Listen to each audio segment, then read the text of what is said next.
Most people know the story of Dr. Martin Luther King Jr., but far fewer know that his family also paid the ultimate price for standing for justice. This isn't just a footnote in history, it's part of the deep cost of Black leadership in America. Let's start with his mother, Alberta Christine Williams King. She was more than just the mother of a civil rights icon.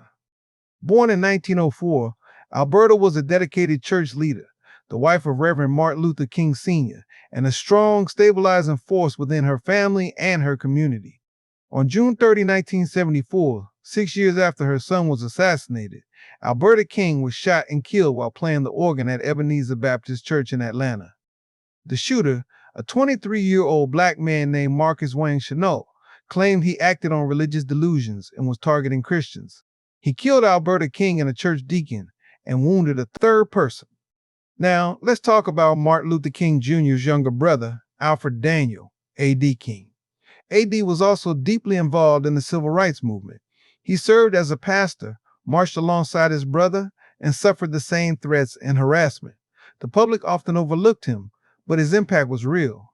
Just 15 months after MLK's assassination, on July 21, 1969, A.D. King was found dead in his swimming pool in Atlanta. Authorities quickly ruled it an accidental drowning, but many in the King family believed otherwise, citing bruises on his body and ongoing threats. The full truth remains clouded in suspicion. These tragedies show us something important. Targeting Black leadership wasn't limited to one man. It was an attack on a whole movement, on every voice trying to lead our people toward justice and dignity.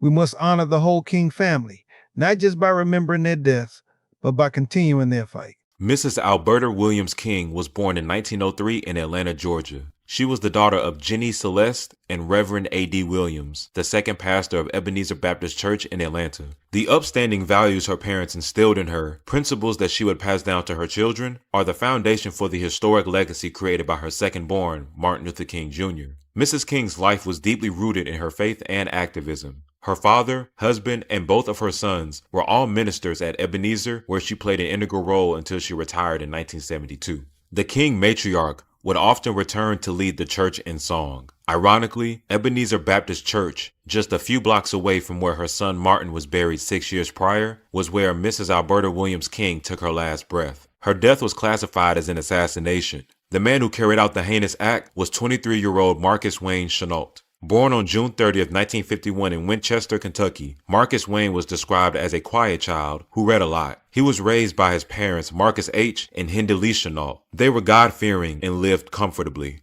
That was until they moved to Dayton, Ohio, when Marcus, often called Wayne by his family, was a teenager. Hinda Lee, who was deeply religious, recalled to Washington Post. Up until 1967, he seemed to enjoy the church, but later he became a bit confused and started asking questions about different things in the Bible. As a student in high school, Chenault excelled academically. A school officer at Dayton Roth High School told Jet magazine, "He just went from homeroom to class. I never had any trouble with him. He was as good as gold." In 1969, Marcus was accepted into Ohio State University, and it was during his college matriculation that his demeanor began to change. Although he was still described as quiet and studious by his professors and peers, it was during this time that he began to reassess his traditional Christian values. Leon Vaughn, one of Chenault's Ohio State classmates, told Jet magazine, "Marcus was a really beautiful cat. He interpreted things to me like the Bible and the Star of David. The main thing he would say is that religion isn't for real because people couldn't be charged for the truth. He resented preachers riding around in Cadillacs. He said that parts of the New Testament were false and that King James stole literature from blacks and didn't give them any credit. He said King James was a Caucasian who based his interpretations on America's standards." His newfound religious ideals came from the teachings of his mentor, Hananiah Israel of Cincinnati. Hananiah,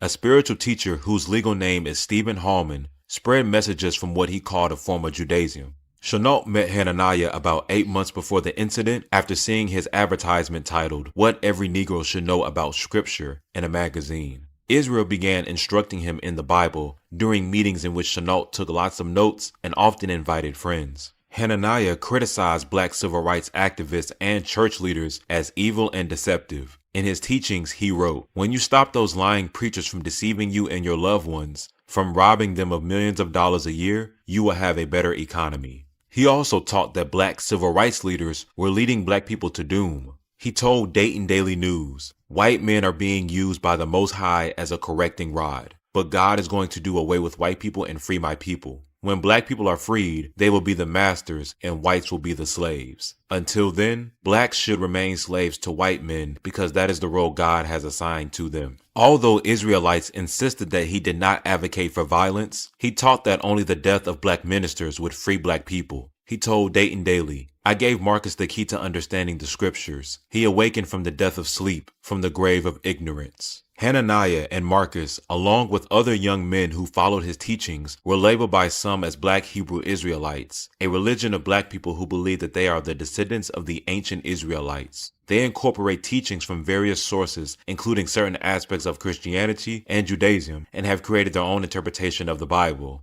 They are not associated with the mainstream Jewish community nor mainstream Christianity. Chenault and Israel assert that they did not belong to any organized group or following. Although Marcus Wayne recruited a number of young men from Ohio State and the surrounding areas to begin following his teachings, other classmates thought his religious talk was off-putting. "We always thought he was a little weird, but there were a lot of weirdos on campus," Carol Peters told New York Times. She recalled having lunch with Chenault on occasion, but eventually began to avoid him. She said that he would get high and talk about the Bible at parties, and a party was no place to talk about the Bible, but he did, and people were turned off by it. By his junior year, Marcus dropped out of college and began to focus on religion. He adapted a head honcho persona. His neighbors took note of the change, accompanied by him shouting obscenities and Muhammad Ali-type rhymes out of his apartment window while blasting soul music. He wrote General Chenault with 4 stars on his mailbox and Servant Jacob on his apartment door. His antics led him to being arrested for disorderly conduct, which seemed to have pleased him. Chenault's neighbor, Richard Keish, recalled as a group of people who gathered for the spectacle that Chenault came out with his hands up saying things like, "No comment," putting his hands on the car to be searched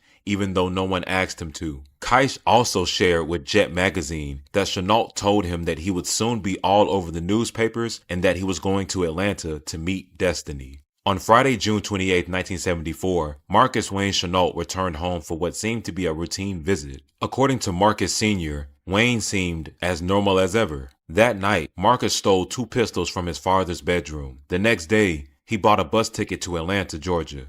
After a 12-hour trip, Wayne had made it to his destination, where, according to a taxicab driver's testimony, he was picked up from the bus station and asked to be taken to Ebenezer Baptist Church. On the way, he asked the driver if Mr. and Mrs. King attended the church every Sunday. Later that morning, after being picked up from a motel, Marcus was taken back to the church. He was invited to attend men's Bible study. Marcus introduced himself and said he was from Ohio. According to witness testimony, once the service began, he was seen sitting in the Amen corner of the pews, which is normally reserved for the most devout worshipers. Mrs. King finished playing the Lord's Prayer on the organ, and as the congregation bowed their heads in prayer, they heard Marcus shout, "I'm taking over here this morning." They looked up to find him standing on the pew holding a gun. His first shot struck Mrs. King in the head, and she fell over the organ. "It seemed like I was watching a scene from a bad movie play out," Christine King Ferris, Alberta's daughter, would recall in her 2009 memoir, Through It All. Marcus fired every round in his gun. He stood over Mrs. King and shot her again. He shot a deacon, Edward Boykin, and a church member, Jimmy Mitchell. Mrs. King's grandson, Derek, who said he helped to subdue the gunman as he tried to reload a pistol, told The Guardian. "He was delirious. He said over and over, 'The war did this to me. It's the war.'" As Marcus fled, the sanctuary was in chaos. Christine described, "There were people everywhere. There was a throng of onlookers. When I looked in their eyes, I saw what is often described as the 1,000-yard stare. It was a kind of blankness I'd never seen before." Mrs. King was taken to the nearby Grady Memorial Hospital, where officials say she was barely alive on arrival. The King family arrived at the hospital shortly after to learn the unfortunate news that Dean Edward Boykin and Mama King had passed away. Chenault was arrested and taken to the same hospital as his victims to be examined before being taken to jail. He and Reverend King crossed paths and exchanged words. King told Jet magazine, "There wasn't much conversation between us, but I did ask him why did he do this. He answered by saying that all Christians were his enemy. Chenault had another revealing encounter that day with Reverend Ralph D. Abernathy, president of the Southern Christian Leadership Conference. Reverend Abernathy just so happened to be visiting the Atlanta chapter president, Hosea Williams, in the Fulton County Jail. From a cell nearby Hosea's, Chenault called to Reverend Abernathy and said, "If you want to live, you had better get rid of that Reverend in front of your name." Inside Chenault's Columbus apartment, officials found a list of 10 names that he intended to kill. Along with Reverend Abernathy, Aretha Franklin, and civil rights leader Jesse Jackson were among the names on what he called the death list. According to the New York Times, police also found an unused bus ticket to Chicago where Jesse Jackson lived. Written on the ticket was, "Father's Day Massacre Canceled." On July 9, 1974, Marcus Wayne Chenault was indicted by a Fulton County grand jury for the murders of Mrs. Alberta King and Deacon Edward Boykin, for aggravated assault for the shooting of Mrs. Jimmy Mitchell, for carrying a pistol without a license, and for carrying a concealed weapon. Marcus was found guilty on all charges and sentenced to death by electric chair. Dr. Lloyd T. Backus, director of the Law and Psychiatric Service for Grady Hospital, examined Marcus for 7 hours. He was determined to have schizophrenia and declared insane at the time of the murders. Although it was said not to have affected his ability to decipher right from wrong, Dr. Backus' testimony was that Marcus suffered from delusions of grandiosity. His sentence was reduced to life in prison, partially due to the King family opposing the death sentence. Upon hearing the news that Marcus was responsible for the death of Mrs. King, the Chenault family was in disbelief. His sister Nancy told Jet magazine the only explanation for Wayne's actions was that he went berserk. "We have every record that Dr. King has. We loved him, the whole family." Hinda Lee, Wayne's mother, who was in such a state of shock that she had to be sedated, told Washington Post, "I know I didn't raise him this way. He was a good boy and we never had any problems with any of the kids." Some black public figures spoke out about a conspiracy regarding Mrs. King's death. Angry about the lack of seriousness regarding assassinations in the U.S., Jesse Jackson told Jet magazine, "They seem to be too strategic and coming too regular to be the work of lone, berserk gunmen." Dick Gregory shared his thoughts on the matter with Jet magazine. He said, "If anybody can believe that a cat can go berserk in Dayton, Ohio, and get on a bus with 2 guns and don't shoot nobody until he gets to Atlanta in church, then they're crazy. Do you realize how much aim and how much practice one must have to be able to hit somebody in the head 3 times with a handgun? It's just totally unbelievable. And so I definitely don't rule conspiracy out." It's the same pattern with Sirhan, Lee Harvey Oswald, and James Earl Ray, that every time one of those persons was arrested, they went to his house and found a diary with some other stuff in it. Now they go to Chenault's house and find a diary with 10 other people's names in it. See, it's the same pattern that is followed.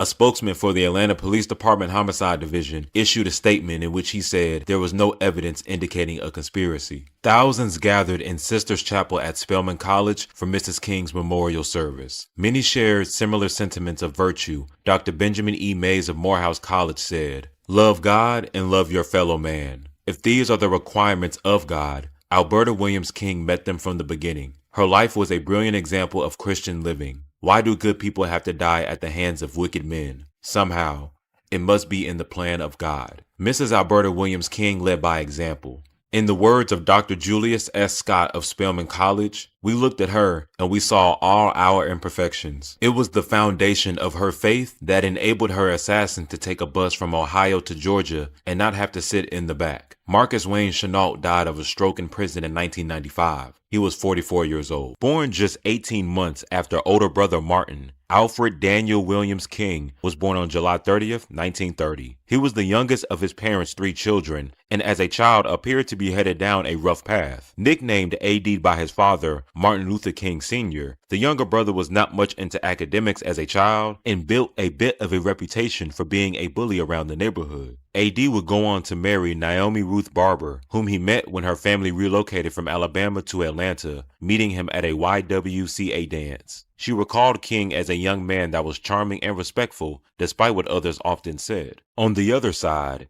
his older brother easily made friends and was likable to be around. AD was known to be more intimidating, imposing himself on others as opposed to being wanted. This attitude carried into his teen years when, in a shocking move for a pastor's son, AD began having children. With college out of the question for both he and his pregnant wife Naomi, who had been enrolled at Spelman, the two embarked on their life with baby Alveda King in 1951. It was during this time that A.D. King began to shift his life, working closely with his father at Ebenezer Baptist Church in Atlanta, Georgia. King's work led him to pursuing and completing his degree, graduating from Morehouse College in 1959, and further gearing up his civil rights work as he had grown to understand the mission of his brother's work. Danger was the hallmark of adversity King and others faced during their time, working vigorously to gain equality and better access for African Americans in all aspects of life. A Stanford University piece delves into the early attacks against he and other followers, noting an arrest along with his brother Martin and 70 others during an October 1960 lunch counter sit-in in Atlanta. Nonetheless, this was after he was appointed leader of the Birmingham campaign, and in a move doubling down on his quest for peace, spoke to the crowd following a May 1963 bombing, when famously, A.D. King climbed on top of a parked car and shouted to the rioters in an attempt to quell their fury. "My friends, we have had enough problems tonight. If you're going to kill someone, then kill me. Stand up for your rights, but with non-violence." The move stunned those in attendance. However, it also further etched his message of change through words instead of what he often referred to as wicked actions. His work did not stop, as in 1965, A.D. King moved to Louisville, Kentucky, where he would serve as the pastor of Zion Baptist Church. As the years went on, King continued his works and often traveled alongside his brother to famous meetings around the country. The assassination of Martin Luther King Jr. at Lorraine Motel on April 4, 1968, left A.D. in shambles as he hysterically saw his brother lying lifeless, having been staying in the hotel beneath him. King's oldest daughter, Alveda, saw firsthand the strain that this left on her father, speaking on it, saying, "Of course he was depressed. The whole world was depressed.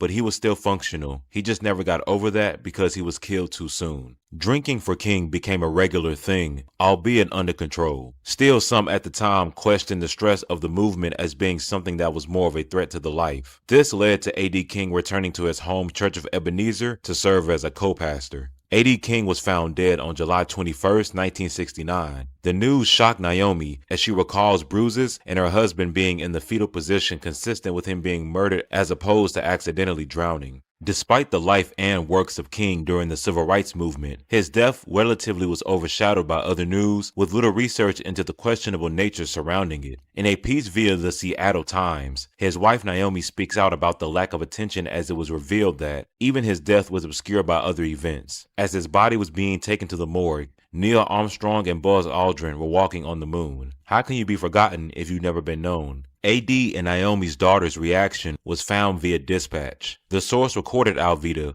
who said, "Daddy was killed and put in the pool. When they pulled the body out, they began to pump his chest, but no water came out. One of the emergency people said he was dead when he hit the water." A call to his daughter exacting revenge on those that had killed his older brother was held just the night before the death, adding another complicated element to the mix. Many remain torn over what truly happened, with Naomi having her story and first-hand account, while others have provided theories with strong evidence saying otherwise. One of the more notable explanations for the mystery death is that of a heart attack, according to a young Jesse Jackson, and this was only further proven to him as time went on. "I think he had a heart attack in the swimming pool. He was swimming at night by himself. There was never any evidence of foul play." Jackson also made note that 2 of King's children died young from heart attacks, as well as a third that passed at an older age, showing a history of heart illness in the family. In a show of respect and memory of King, Naomi went on to create the A.D. King Foundation in a mission to promote conflict resolution through the means of nonviolence. The documentary titled A.D. King, Brother to the Dreamer came in 2009 in an effort, according to Naomi, to highlight her husband's works, bringing him to the forefront as he had, in her eyes, always been in the background, but nonetheless created many good memories for others. In another move showing just how big a part of history A.D. played in the movement, his former home recently became a bit of a landmark. On September 24, 2020, the U.S. Department of the Interior designated his Birmingham home that had been bombed in 1963 as a part of the African American Civil Rights Network. The move came decades later, but still meant a lot to the family, as one of their daughters, who was only 12 during the incident, accompanied Naomi King